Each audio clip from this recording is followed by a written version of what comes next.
Okay, this is the video on how to ball your boots. What we're starting off here is with a pair of Altbergs Field and Fell. They're my normal patrol boots. This is them after a normal day. Scuffed. They have been balled before, but as you can see, scuffs are down to the leather. So things you're going to need: normal black polish, normal brown polish, an on brush and an off brush. And this was once a yellow house duster, obviously well used. Just you want a high fibre count, not one of the cheap ones. Spend an extra 10p and get a decent one. What you notice is I don't use parade gloss, because when there's enough on there, the parade gloss tends to crack and come off in large chunks, which, as you can see, when you get it with regular polish, you don't get the large chunks and spider webbing so much. So moving on to the next step, with a fresh pair of boots you would put a thick layer of polish on with a brush and leave it overnight. So really simply, don't need to get fancy, just literally stick the brush on nice and thick, and I'd rub it in personally every side about, I don't know, 5-6 seconds, and you'd leave it on like that overnight. Obviously, because this isn't a fresh pair of boots, we don't need to worry about that. What I've done is stripped back as much of the polish with the brush as I can. And then the next day, you would just brush that off. Yeah, there's still a layer on there, but in all honesty, it's not vitally important. But the reason to do that is because when you put this polish on, you are going to starve the leather underneath of nourishment. So you put the thick layer on, nice and thick, let it absorb as much as you can. And then when you start bulling, it will draw a little bit from the bottom layers, but as you layer it up on top, it won't be as bad. So, really simply, we are going to start. If you've got a cloth like me, find a half decent patch that's not got too much cloth on it, polish on it. Yeah, get it in polish, get your cloth. You're going to lick or spit on the cloth. Get a little bit on there, and then without anything else, you're going to do the whole boot at least once with little circles. I mean, circles about 1 centimetre across. Nice and simple. Put it on one boot, spit, polish, put it on the next. Now, most of you are not going to use tape like I generally do. It's personal preference. It's still the same, theory-wise.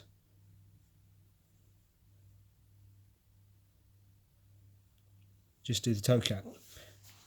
Now, it's important that the boots are worn in, because where you see here, the leather starts to crease. If you went up as high as this, when the boot flexes, it will be about 1 centimetre past the top crease, will still move.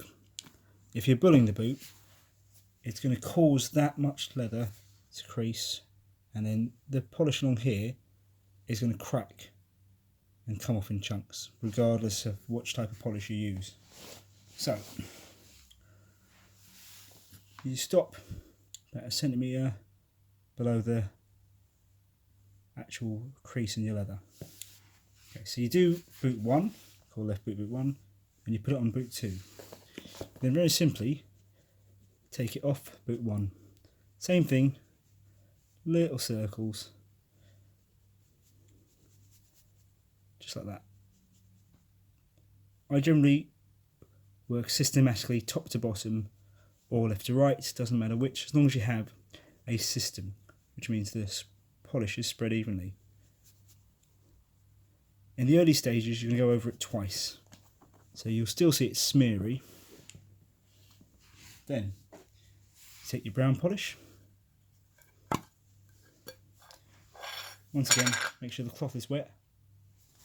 Where you spit, a little bit of polish on there, and you put it back on. Small circles. The key absolutely is patience. If you try and rush it or cheat, you don't get the same result.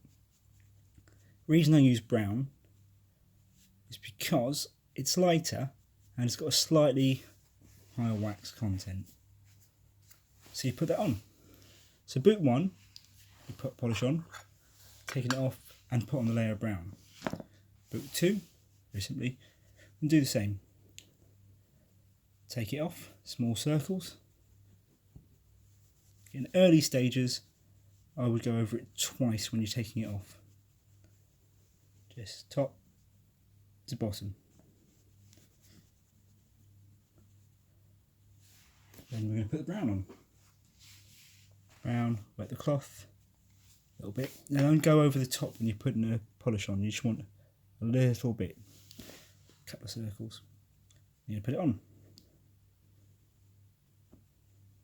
Just like this. 1 centimetre circles, top to bottom. Take your time. Now this will work if you have deep gouges in the boot. You'll see this one has a gouge in it. Over time it will fill. Okay, so now brown's on both. So we take the brown off boot 1.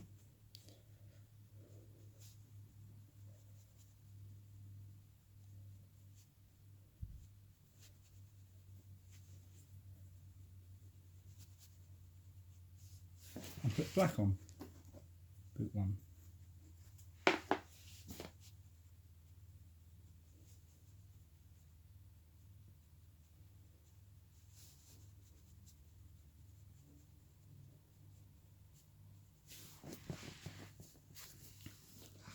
Take the brown off boot 2.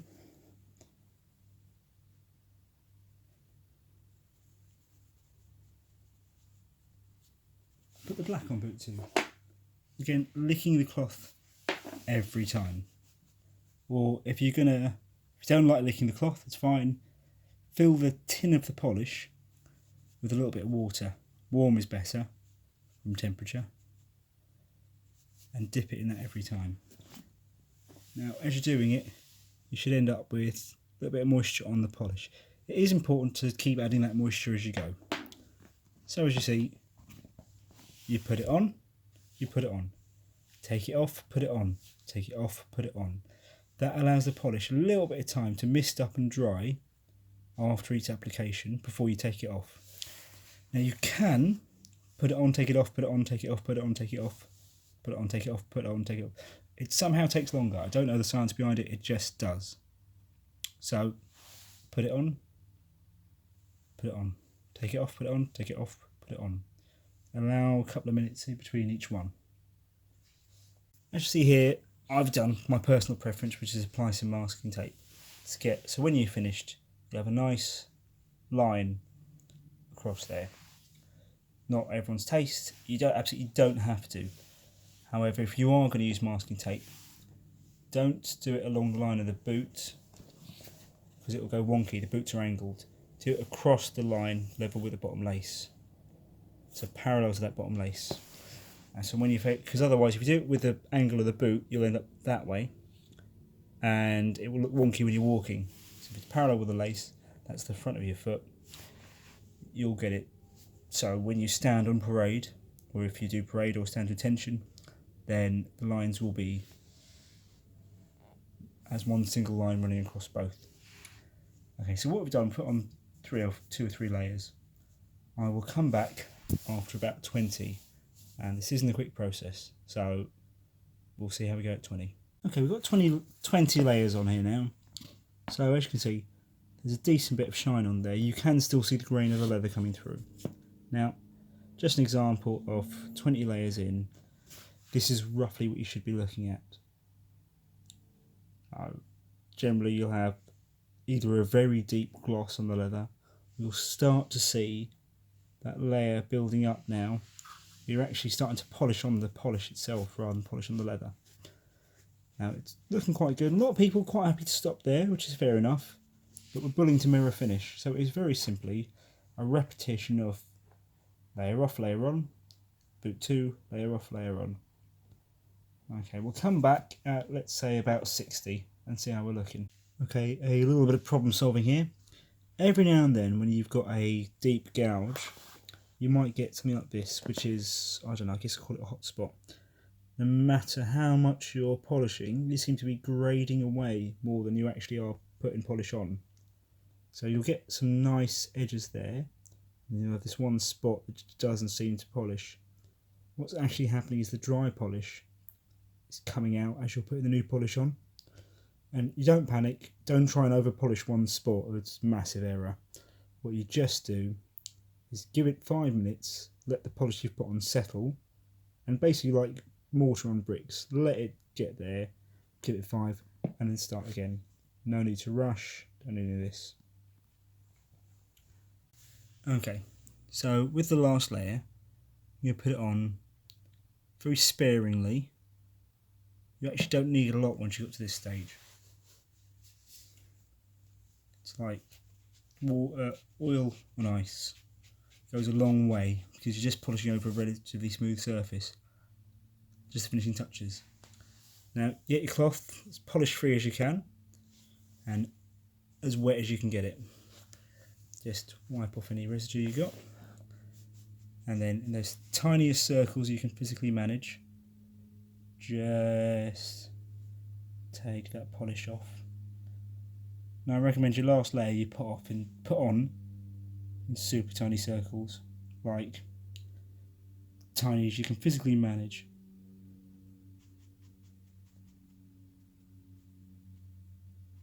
So I'm doing this on the floor, but generally I'll do it on my lap. If you are doing this on your lap, just be careful of the furniture and stuff, because you'll get little flecks of it flying off as you go.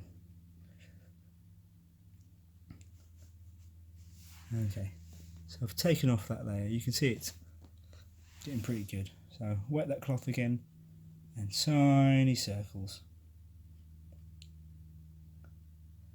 This is the bit where people can ruin it, to be honest, because if on your last layer, if you rush it, or you don't wet the cloth enough, or you use too big circles, you'll end up scoring the surface with the cloth. You'll have bits of old polish on there, burrs, things like that.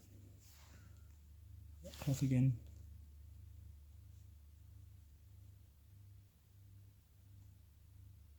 Just lots of circles, taking it off,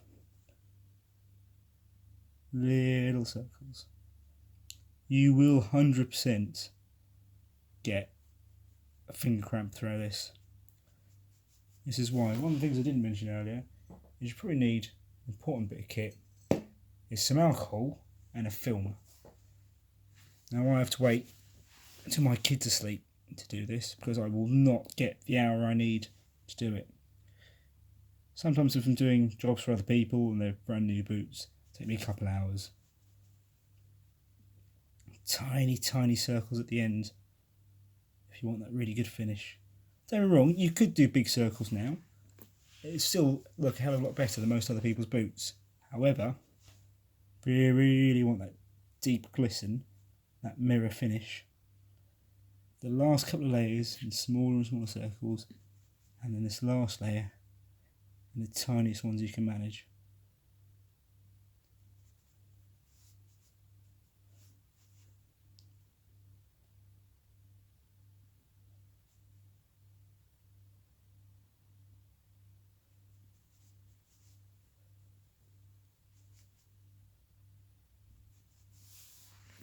Right, it's as good as we're going to get realistically, so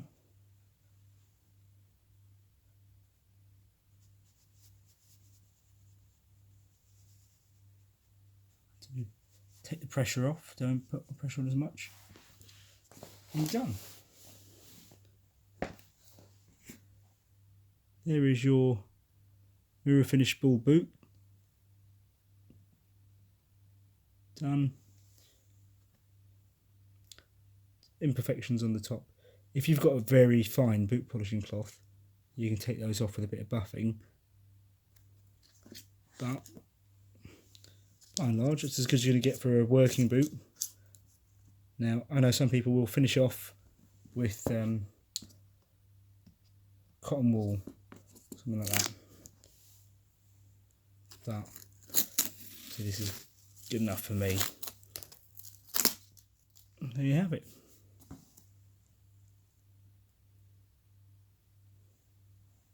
Ta-da! Now to have a well-earned drink.